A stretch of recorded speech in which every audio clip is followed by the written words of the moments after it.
A gurgling mud pool, the slow one Geyser, is creeping across Southern California. Geologists call it a geological poltergeist. It's a geyser, it's a mud pool, and it's causing a problem. If it was not out in the desert close to a railway track, nobody would know it was there. Bubbling mud, gurgling, threatening infrastructure in California. Mysterious bubbling mud geyser, and it's on the move in Southern California, flitting dangerously close to the railroad tracks and Highway 111, some very expensive optic cables, like a geologic poltergeist. This is according to news sources. It's been going on for about 15 years now. The actually was named from the 1950s. They knew it was going on. It's a mysterious bubbling mud geyser. It's on the move in Southern California. Even stranger, the puzzling geyser, dubbed the slow one, is in the same neighborhood as the source of the big one, the giant earthquake that's expected to shake things up in the area of California, the West Coast. It's at San Andreas Fault. Despite the slow one's unprecedented movement, there's no evidence that this geyser of mud is an imminent precursor to the big one earthquake. This according to geophysicist Ken Hudnut at the U.S. Geological Survey. From what he told the LA Times, he says, in fact, the region has experienced less seismicity, less earthquake activity in recent months than average.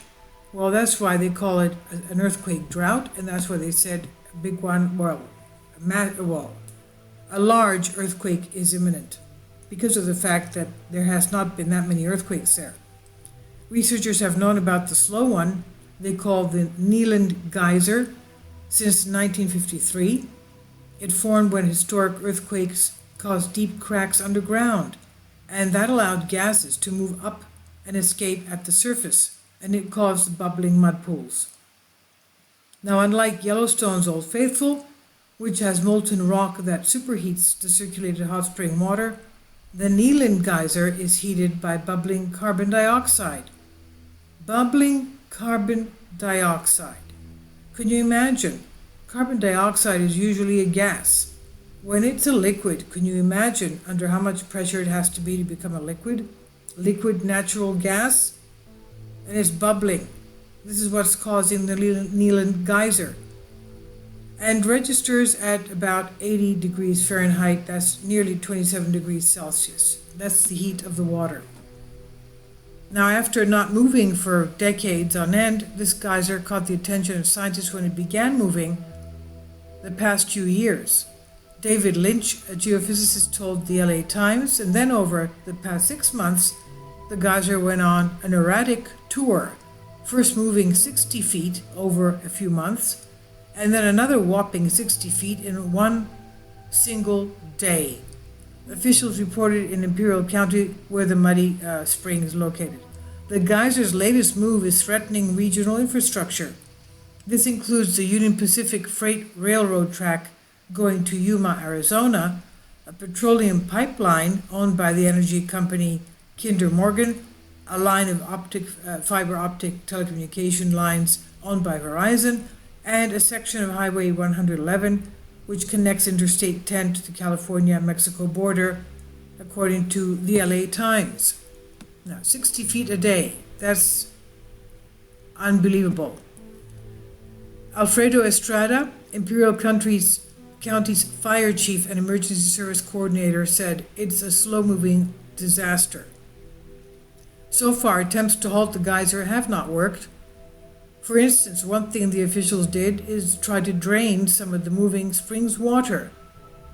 The Union Pacific built also a 100-foot-long underground wall out of boulders and steel that extends more than 75 feet deep as a measure to protect the railroad tracks.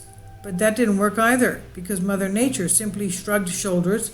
In October, the bubbling mud slipped under the wall of 75 feet down, creeping even closer to the railway, because that's where it wanted to go to. The muddy spring shows no sign of letting up, Over the past 10 years, this rotten egg smelling, which is sulfur, that's the sulfur smell, muddy spring has moved more than 240 feet from its old location.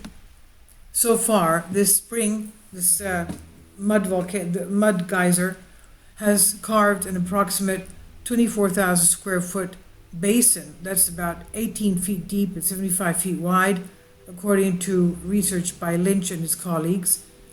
So currently the Union Pacific has taken precautions by building temporary tracks on a more stable piece of land and lowering the speed limit for trains in the area.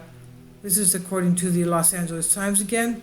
California Department of Transportation said it will shut down part of the Highway 111 if this gurgling mud geyser gets too close for comfort. Now, can you imagine a train going over a mud pool? I mean, that's just not feasible. They'll have to really detour this track, really. Now, for now, the spring is acting like a moving sinkhole with mud about 40 feet deep. It's moving through the region's mudstone, which is a soft sedimentary rock. It leaves behind a sunken trail like a glossy path left behind a moving snail. The public is told to steer clear of this bubbling mess. Toxic gases and the lack of oxygen could suffocate any victim who falls in within minutes. Lynch said, but the carbon dioxide dissipates within a few feet from the spring, so scientists and other officials have stayed safe so far. Lynch said it's a quirky thing. He's been consulting the Union Pacific since May. He says if there was no railway nearby, you wouldn't even know about it. This would just be something out there chewing the desert. Now, this is dubbed the slow one, as we said, the mud pot 5 miles northwest of Niland, California, and it's making history. The Niland Geyser, an odoriferous, bubbly mud pool, and it first appeared in 1953, typically stationary mud pot, until it decided to change in 2007. That's when it began to move westward. And the progress was slow at first, but since April of last year, 2018, it began to grow, increasingly mobile, has now moved 240 feet from its original site, and it leaves an unstable wet swath of ground behind it. The slow one, quote unquote, is now perilously close to Highway 111, the Kinder Morgan petroleum pipeline, and Verizon's buried fiber optic cables. It's really already disturbed Union Pacific's railroad tracks, as we said.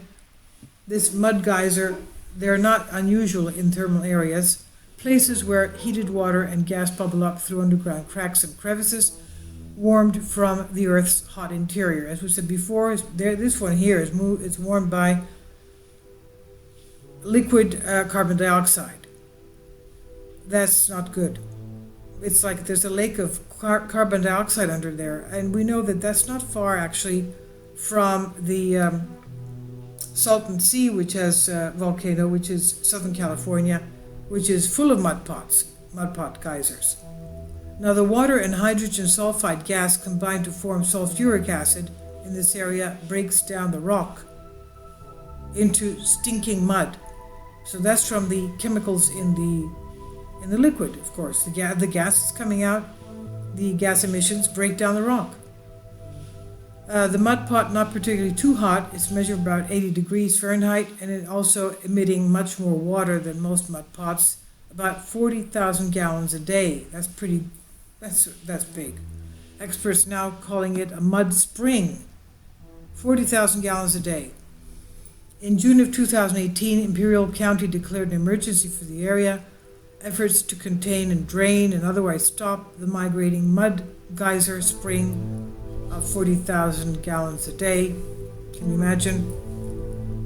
Bubbling underneath and passing this built barrier 75 feet down. The rail line has created temporary alternate track and shuffly to route around the muddy pool. If it gets close to the 111 highway, traffic will have to be, of course, rerouted.